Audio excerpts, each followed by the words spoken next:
ડીસા નગરપાલિકાના પ્રમુખ તરીકે નીતાબેન નિલેશભાઈ ઠક્કર વિધિવત રીતે ચાર્જ સંભાળ્યો। ચાર્જ સંભાળતા સમય સમર્થકોની ભીડ।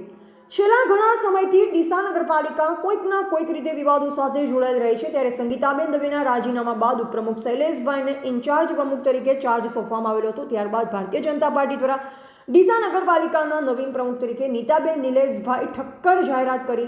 નીતાબેનના નામની જાહેરાત થતાની સાથે જ નગરપાલિકાના ચૂંટાયેલા સભ્યો તેમજ ડીસાની અંદર તેમના સમર્થકોએ ભારે ઉત્સાહ જોવા મળ્યો। ત્યારે આજે તારીખ 16ના રોજ 12:39ના શુભ મુહૂર્તમાં ડીસા નગરપાલિકાના પ્રમુખ તરીકે ચાર્જ સંભાળ્યો। ચાર્જ સંભાળતાના સમયે બ્રાહ્મણો દ્વારા શાસ્ત્રોક્ત વિધિ મુજબ ચાર્જ સંભાળ્યો।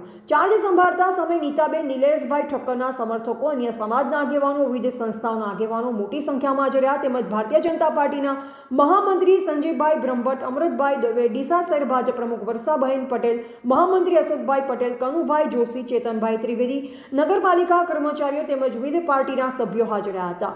અહેવાલ અમૃત માળી, સંબંધ ભારત ન્યૂઝ, ડીસા।